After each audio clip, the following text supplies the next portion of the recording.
China is ripping us off on trade. Massive trade deficits. They won't play fair. Unfair trade practices. Sound familiar? Well, 185 years ago, Britain was saying the exact same things about China, word for word. Same complaints, same anger, same desperate need to fix the trade imbalance. Their solution? They flooded China with drugs. And, oh, by the way, Trump also accused China of poisoning Americans with fentanyl, which is ironic, because that's literally what Britain did to China in 1839. Except it was opium, and it wasn't criminals. It was the British government, official policy. This is that story, and the parallels, they're insane. Let's set the scene. It's the early 1800s. Britain has a problem, a massive problem, China. Not because China's aggressive, not because China's a military threat, but because Britain cannot stop buying Chinese stuff. Tea, that's the big one. British people are obsessed with tea. We're talking multiple cups a day, every social class. It's basically a national addiction. Then there's silk, porcelain, all the luxury goods. And here's where it gets painful for Britain. China doesn't want anything Britain has to offer. Britain's like, hey, want some wool? How about these clocks? Check out this machinery. China's response? Nah, we're good. We have everything we need. You want our stuff? Pay us in silver. Pure silver. So every year, British silver is just flowing into China. Millions of pounds worth. It's hemorrhaging their economy. If this sounds familiar, it should. Just replace silver with dollars, and you've basically got Trump's complaints about the U.S.-China trade deficit. Same problem, different century, but wait, it gets worse for Britain. China isn't just refusing to buy British products. They've set up this system called the Canton system. Foreign trade is restricted to one city, Canton. That's it, now called Guangzhou. Foreign merchants can't enter Chinese cities, can't speak to officials directly. Everything goes through government-approved middlemen. It's basically the most restricted market access you can imagine. British reaction? This is outrageous! This is protectionism, free trade. Again, sound like any recent complaints about Chinese market access, about regulations, about state control? History doesn't repeat, but man, it rhymes. By the 1830s, Britain's trade deficit with China is catastrophic. Their silver reserves are depleting. Something has to give. So what do you do when you're losing a trade war? If you're modern America, you impose tariffs. You threaten sanctions. You tweet angrily. If you're 19th century Britain, you become a drug dealer. The British East India Company. Now, let's be clear about what this organization was. This wasn't just a trading company. This was a corporation with its own army, its own navy. It controlled most of India. It had government-backed monopolies. Imagine if Amazon had aircraft carriers and ruled half of Asia. That's the East India Company. And someone at this company had an idea, a terrible, genius idea. India, which Britain controlled, grew opium. Lots of it. The poppies grew beautifully in Bengal. And people in China. Well, some people in China smoked opium. So here's the plan. Grow opium in India. Smuggle it into China. Chinese people buy opium. Britain gets its silver back. Trade deficit solved. Brilliant, right? Except for the part where you're literally building your economic recovery on mass drug addiction. But hey, details. Now, technically, opium was illegal in China. Had been for decades. But the East India Company didn't care. They set up this incredibly efficient smuggling operation. They'd auction the opium in Calcutta to private traders. These traders would smuggle it into China through a network of corrupt officials and criminal organizations. The company keeps its hands technically clean while profiting massively. It's the same playbook Trump accuses China of using today with fentanyl precursors. Oh, we're not shipping drugs. We're just selling chemicals to private companies. What they do with it? Not our problem. Except Britain did it first. 185 years ago. On an industrial scale. And it worked. Oh man, did it work? By the 1830s, opium is flooding into China. We're talking thousands of chests. Each chest contains about 140 pounds of opium. In 1839 alone, over 40,000 chests entered China. That's roughly 5 million pounds of opium in 1 year, and Chinese people are getting addicted. Fast. Let's talk about what this did to China. First, the human cost. Millions of people become addicted. And we're not talking casual users. This is debilitating addiction. People selling everything they own for opium.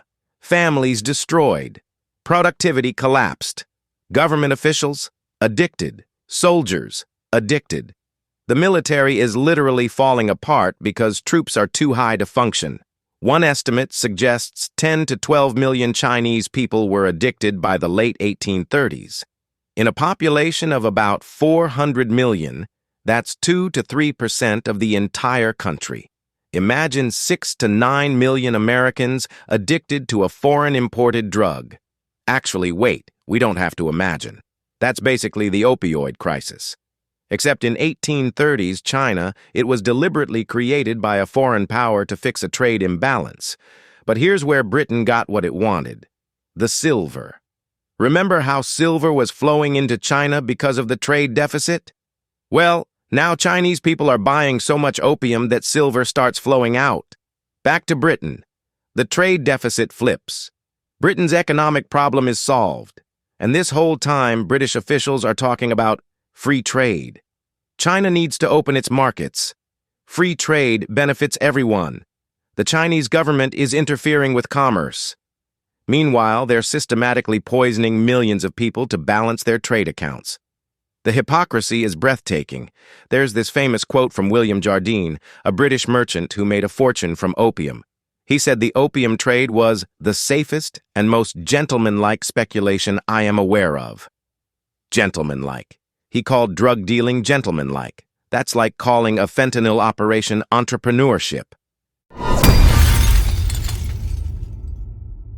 So by 1839, China is in crisis. The economy is tanking. Silver, which China needed for its currency system, is flowing out of the country. The social fabric is disintegrating. The government is losing control. Something has to be done. The Qing emperor decides to crack down, hard.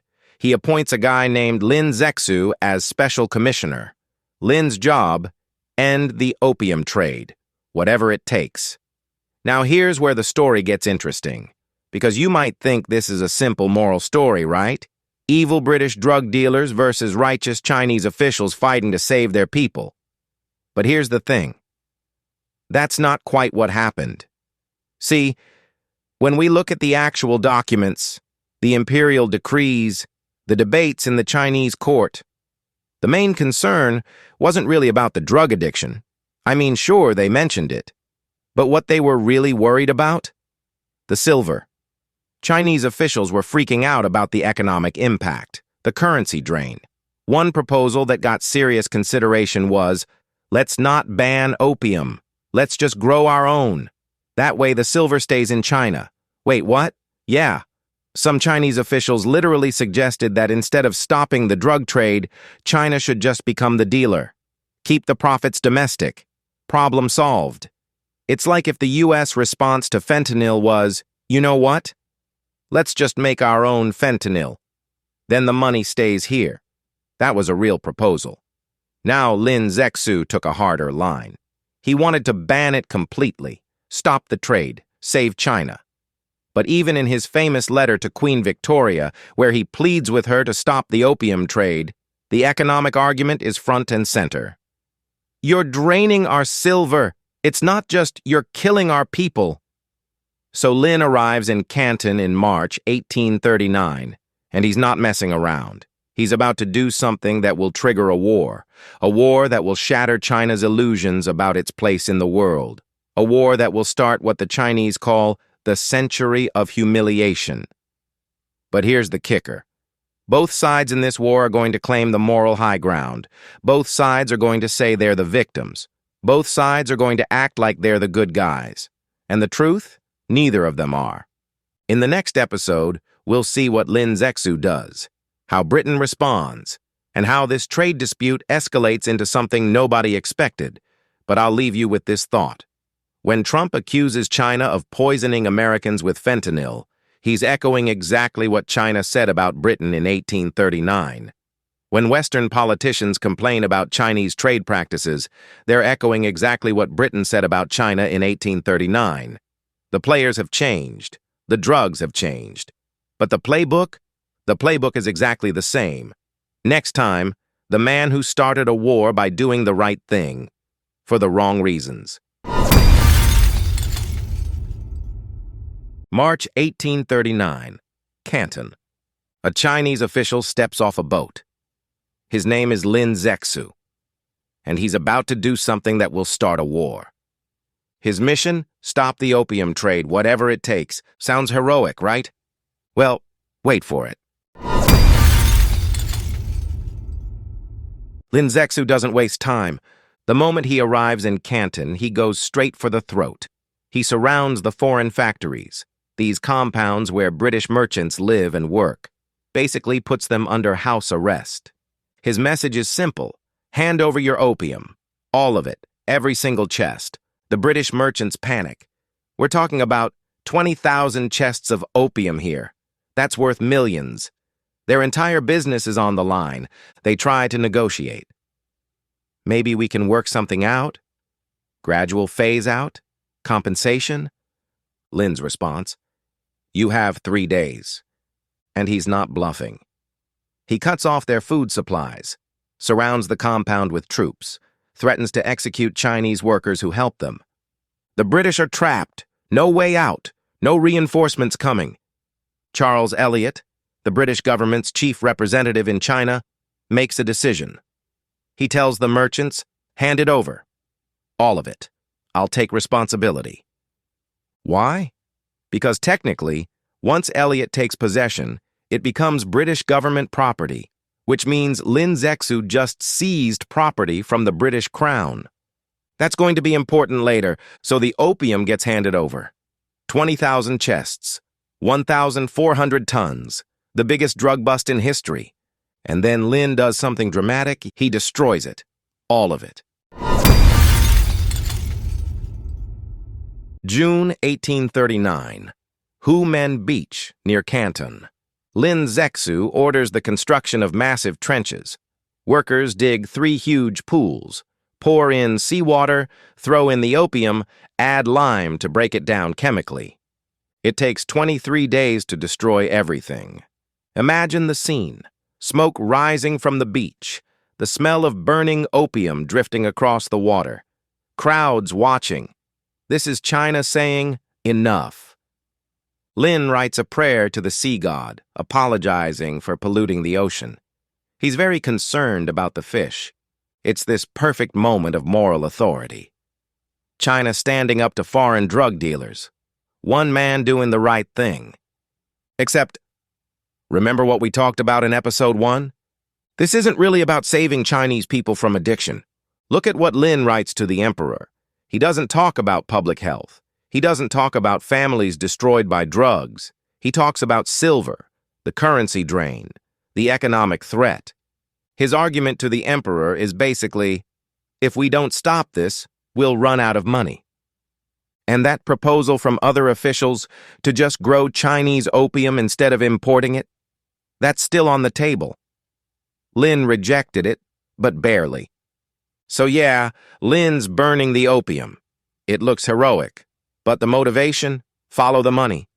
Still, in that moment, it doesn't matter. China feels powerful, righteous.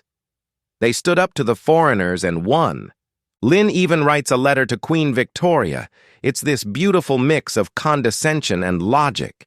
He points out that opium is illegal in Britain. So why are you selling it to us? You don't allow it in your own country, so you obviously know it's harmful. Yet you profit from harming ours? It's actually a pretty good argument. Victoria never responds, probably never even sees the letter. But someone does respond. The British merchants, the East India Company, the traders who just lost their entire inventory. and they are pissed. London, late 1839. The news reaches Britain. China seized and destroyed British property, millions of pounds worth. The merchants want blood, or at least compensation, preferably both. They go to Parliament, they argue, "This is an outrage. China violated international law. We demand military action." And here's where it gets interesting, because there's actually a debate. Some British politicians are uncomfortable. A young MP named William Gladstone, who will later become Prime Minister, stands up and says, "A war more unjust in its origin, a war calculated to cover this country with permanent disgrace, I do not know." He literally calls it a drug war. He points out that Britain is about to go to war to force another country to accept British opium. The vote happens. Should Britain go to war with China? The result? 271 to 262, 9 votes. That's it. 9 votes, and one of the most shameful wars in British history almost doesn't happen. But it does happen. The British government frames it differently, of course. They don't call it the Opium War. They call it a war for free trade and diplomatic dignity. China disrespected Britain. China violated treaties. China seized British property. The opium? That's just incidental. The fleet is assembled. State-of-the-art warships. Steam-powered gunboats. Modern artillery. They set sail for China. And China? China has no idea what's coming. July 1840. The British fleet arrives off the Chinese coast. The Chinese military sees them and thinks, "We can handle this." After all, China has numbers, thousands of soldiers, hundreds of war junks, coastal fortifications. And honestly, the Qing dynasty still thinks of itself as the dominant power in Asia. Barbarians from across the ocean? Please. Then the shooting starts, and it's not even close. Chinese war junks, wooden sailing ships versus British steam-powered gunboats with rotating cannons. Chinese soldiers with matchlock muskets and swords versus British troops with rifles and artillery. Chinese coastal forts with old cannons versus British ships with precision naval guns that can hit targets from miles away. It's not a war. It's target practice. At the Battle of Chuenpi, British ships destroy 15 Chinese war junks in less than an hour. Chinese casualties, hundreds. British casualties, 0. Literally 0. The British strategy is simple. Sail up the coast, blockade ports, destroy any ships that resist, demand surrender. Chinese commanders keep sending reports back to Beijing. The barbarians have fire ships that move without wind. Their cannons have incredible range. Our weapons can't reach them. The emperor doesn't believe it. He thinks his generals are making excuses. He orders them to fight harder. So they try. They really do. At Ningbo, Chinese troops mount a brave defense. They're outnumbered and outgunned, but they hold their positions. British artillery just flattens the fortifications. The Chinese retreat. More casualties. At Wusong, Chinese generals try a night attack. Maybe they can board the British ships in the dark. The British have rockets, Congreve rockets. They light up the night and turn the attack into a massacre. It goes on like this for 2 years. Not because the fighting is difficult, but because China keeps refusing to accept reality, keep refusing to surrender. The British don't even need to invade inland. They just control the coast, block trade, strangle the economy. By 1842, British gunboats are sitting outside Nanjing, one of China's most important cities, pointing their cannons at the city walls. China has no choice left. They surrender. So let's recap what just happened. China tried to enforce its own laws on its own territory, stop a drug epidemic, protect its economy. Britain responded by sending warships to force China to accept British drugs. China fought back and got absolutely crushed, not because Chinese soldiers weren't brave, not because Chinese commanders weren't trying, but because technologically it wasn't even competitive. China was still using weapons from the 1600s. Britain had steam engines and modern artillery. It's like bringing a sword to a drone strike. And here's the thing, China didn't see it coming. The Qing court genuinely believed they were the superior civilization, the Middle Kingdom. Everyone else were barbarians. That confidence gets shattered in about 2 years. But here's the really dark part. Both sides claimed moral superiority. Britain said, "We're defending free trade." China broke the rules. "We're teaching them a lesson about international law." China said, "We're defending our sovereignty. We're stopping drug dealers. We're protecting our people." Neither side admits the truth. Britain was protecting drug profits. China was protecting silver reserves. Neither side was the good guy. It was a war over money, and the side with better guns won. The question is, what happens next? What does Britain demand? What does China lose? And how does this one war change everything?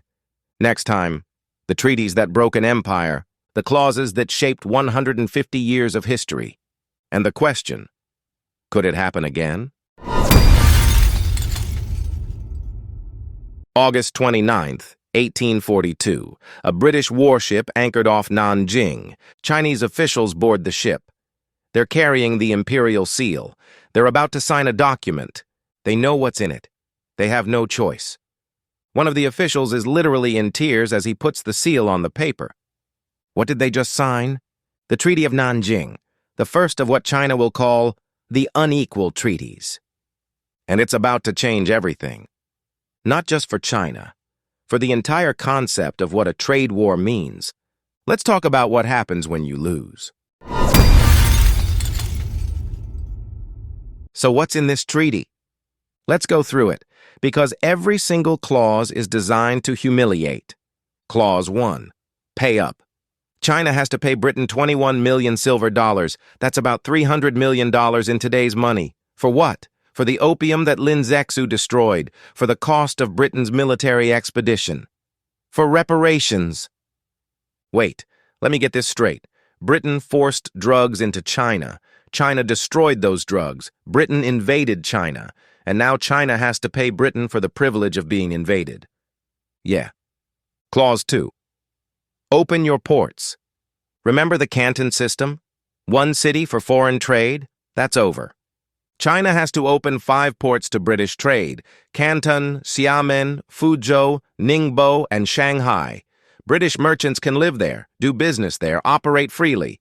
China can't restrict them, can't control them, can't even tax them properly. It's like if China invaded the U.S., won the war, and then forced the U.S. to open New York, Los Angeles, Seattle, Miami, and Houston to Chinese control. Clause 3. Give us an island, Hong Kong. Britain takes it. Outright, permanent possession. China's like, wait, you want an entire island? Britain's like, yeah, we need a base for our opium trade. I mean, for trade in general. Hong Kong stays British until 1997, 155 years. Clause 4. You're no longer sovereign.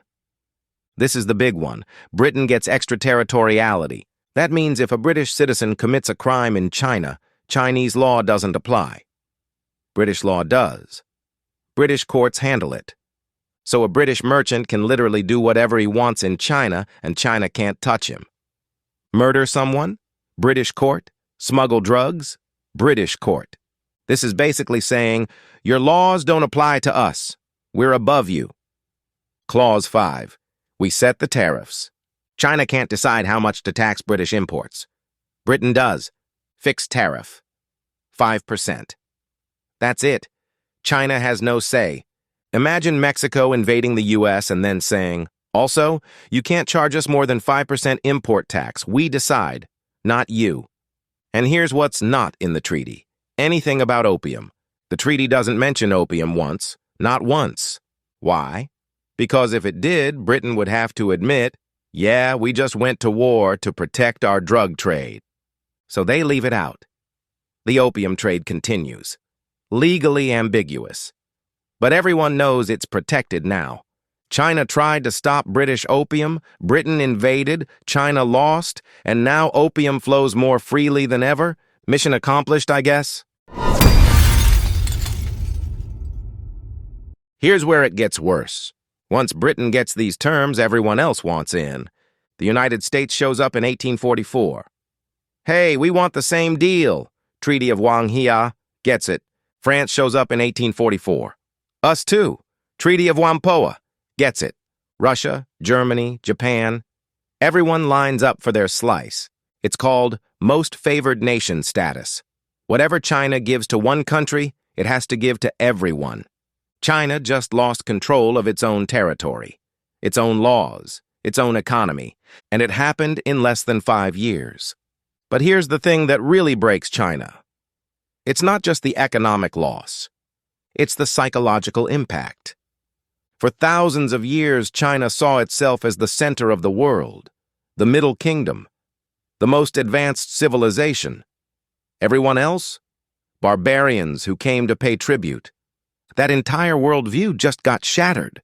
Some Chinese official literally writes, "Now we know. The barbarians are not barbarians. They're stronger than us."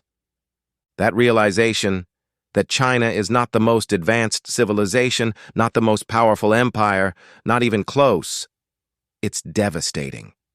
The Qing dynasty never really recovers. The emperor tries reforms, tries to modernize, but it's too late. The damage is done, and other powers smell blood in the water. What happens next is what China calls the Century of Humiliation. 1856, Second Opium War. Britain and France team up. Burn down the Summer Palace in Beijing, one of China's greatest architectural treasures. Force more concessions. 1860, more territory lost. More ports opened. Opium is now explicitly legal. 1894. Japan defeats China in war. Takes Taiwan, Korea. China loses to a country it used to consider inferior. 1899. The Boxer Rebellion.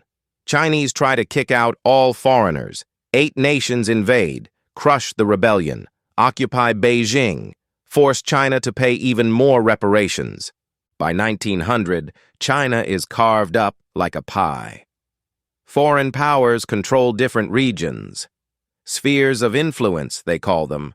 Germany gets Shandong, Russia gets Manchuria, Britain gets the Yangtze River Valley, France gets the Southwest, Japan gets the Northeast.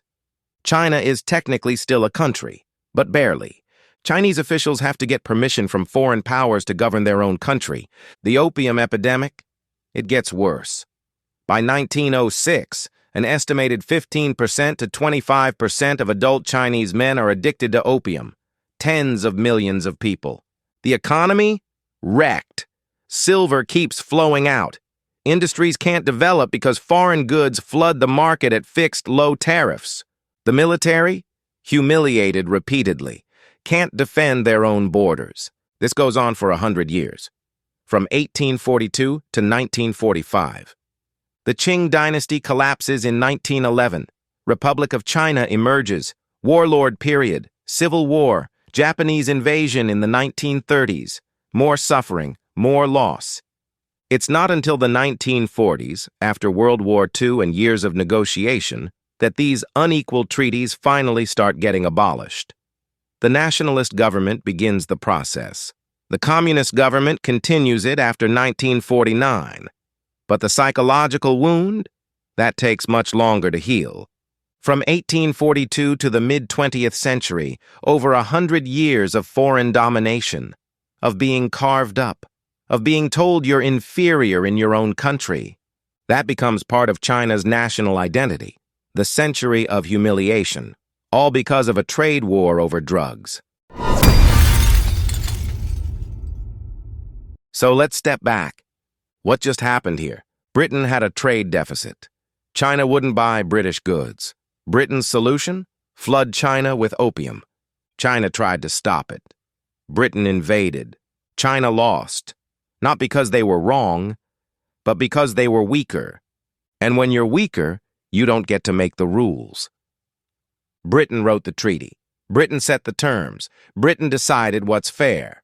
That's the brutal lesson. Trade wars aren't about morality. They're about power. The side with the bigger military gets to define what free trade means. But here's where history gets complicated.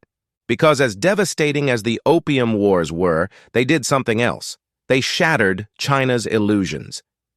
Before 1842, the Qing dynasty was in denial. They thought they were still the center of the world, the most advanced civilization. Everyone else were barbarians. That arrogance, that refusal to see reality, was killing China. The imperial system was rotting from within. Corruption everywhere.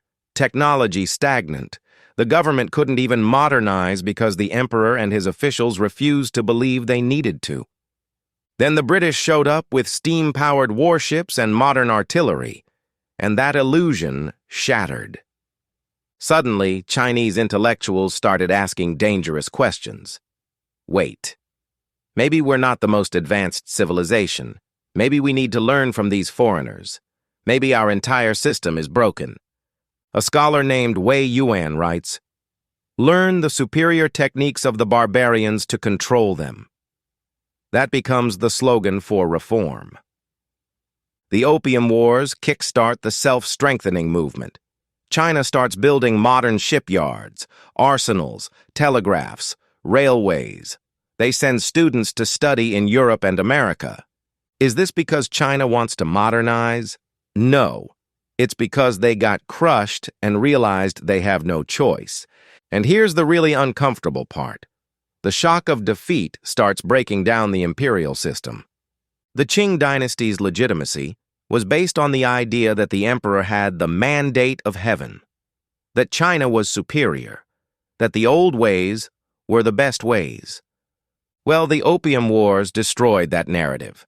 If the emperor's system can't even defend the country, maybe the emperor doesn't have the mandate anymore.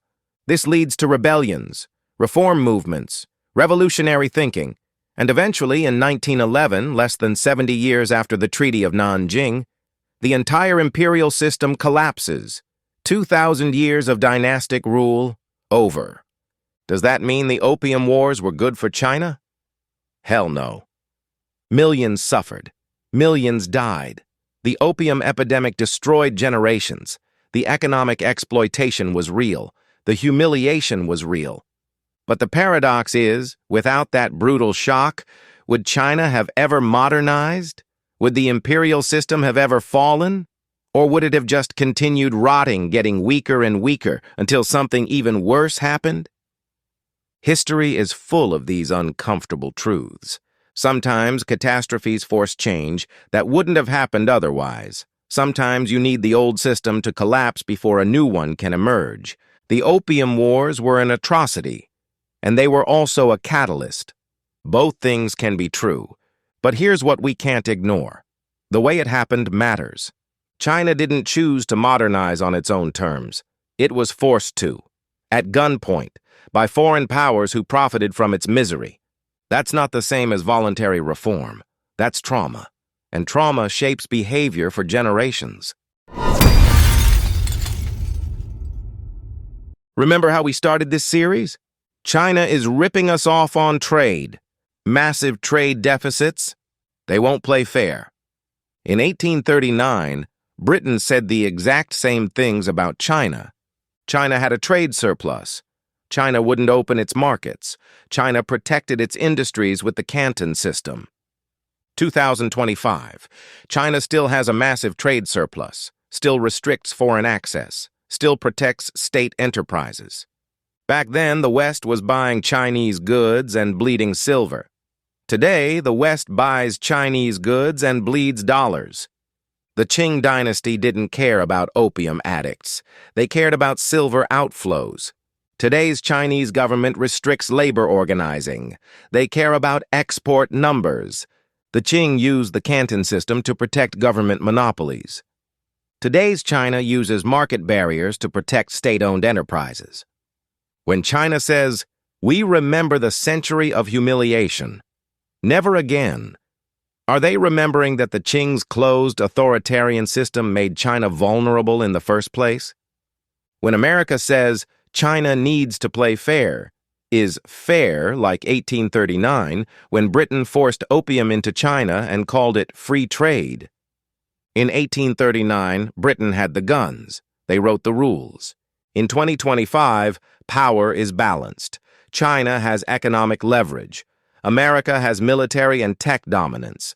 Nuclear weapons changed the game. You can't just send gunboats anymore. But the question remains. When economic interests clash, who decides what's fair?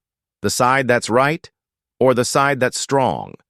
The Opium Wars didn't teach China to be more open or democratic. They taught China to be strong. Was that the right lesson? So here's what we know. In 1839, a trade dispute over drugs led to war. A technologically superior power forced a weaker country to accept terms at gunpoint. That weaker country spent the next 100 years being carved up by foreign powers. Today, we have another trade dispute. Different products, different countries, but some of the same dynamics. One country with a massive trade surplus and restricted markets, another country with a massive trade deficit and technological advantage, both claiming the moral high ground. What happens next? That's not a question history can answer. That's a question for right now. What do you think? Are we doomed to repeat these cycles? Or can we actually learn from history? Thanks for watching.